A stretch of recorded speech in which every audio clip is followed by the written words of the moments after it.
English lessons में आपका स्वागत है। दूसरा प्रश्न, changing the sentences using the singulars of the nouns. वाक्यों को नाम के एक वचन में बदलना। The pens are on the table. Pens का एक वचन है पेन, आर का एक वचन रूप है इज। तो इस वाक्य को हम इस तरह से कहेंगे, The pen is on the table. I see men, women and children walking on the roads in the pictures. M-E-N man का एक वचन रूप है M-A-N man. W-O-M-E-N women का एक वचन रूप है W-O-M-A-N woman. Children का एक वचन रूप है child. तो इस पूरे वाक्य को हम इस तरह से कहेंगे, I see a man, a woman and a child walking on a road in the picture. Where are the oxen? Oxen का एक वचन रूप है ox, R का is. इस वाक्य का एक वचन रूप होगा Where is the ox? The boxes have keys. Boxes का एक वचन रूप box, keys का एक वचन रूप key. इस वाक्य को हम इस तरह से कह सकते हैं, The box has a key. The mangoes and the potatoes are in the bags. Mangoes का एक वचन है mango और potatoes का एक वचन रूप है potato. Bags का bag. तो इस पूरे वाक्य को हम इस तरह से कह सकते हैं, The mango and the potato are in the bag. Plurals of pronouns.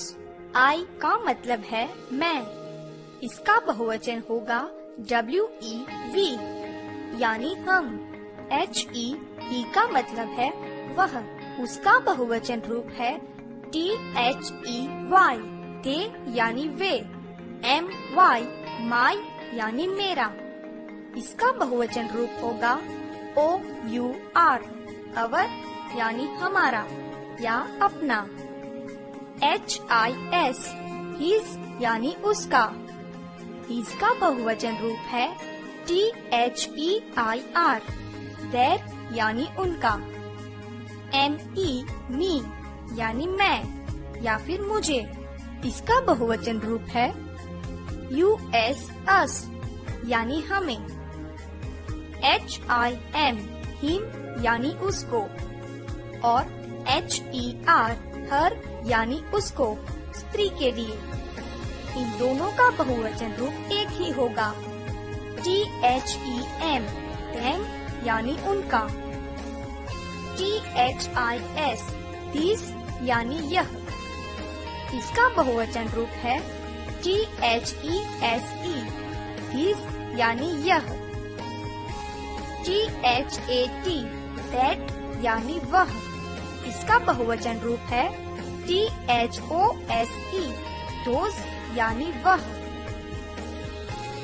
बहुवचन रूप के बारे में अब तक हमने जितना भी सीखा है उतना पक्का करने के लिए कुछ प्रश्न देखते हैं। Changing sentences using the plurals of the nouns and pronouns. This is my book. That is his book. इसका मतलब है यह किताब मेरी है, वह किताब उसकी है। My my का बहुवचन होगा O-U-R our। T-H-I-S his का बहुवचन है T-H-E-S-E these। T-H-A-T that का बहुवचन है T-H-O-S-E those। H-I-S his का बहुवचन है T-H-E-I-R their। तो इस पूरे वाक्य को हम इस तरह से कहेंगे, These are our books. Those are their books. यानी यह किताबें हमारी है, वह किताबें उनकी है। The pen is in my pocket. My का बहुवचन होगा our। तो इस पूरे वाक्य को हम इस तरह से कहेंगे, The pens are in our pockets. I am sitting on my bench. मैं मेरी बैठक पर बैठा हूँ। My का बहुवचन होगा our और I का बहुवचन रूप है we। तो इस पूरे वाक्य को हम इस तरह से कह सकते हैं, We are sitting on our benches. हम हमारी बैठक पर बैठे हैं। She is writing a sentence from her book. S-H-E, she का बहुवचन रूप है T-H-E-Y, they. H-E-R, her का बहुवचन रूप है T-H-E-I-R, their. तो इस पूरे वाक्य का बहुवचन रूप होगा They are writing sentences from their books. वे अपनी किताब में से वाक्य लिख रहे हैं। इस ट्यूटोरियल को देखने के लिए धन्यवाद। मिलते हैं अगले लेसन में।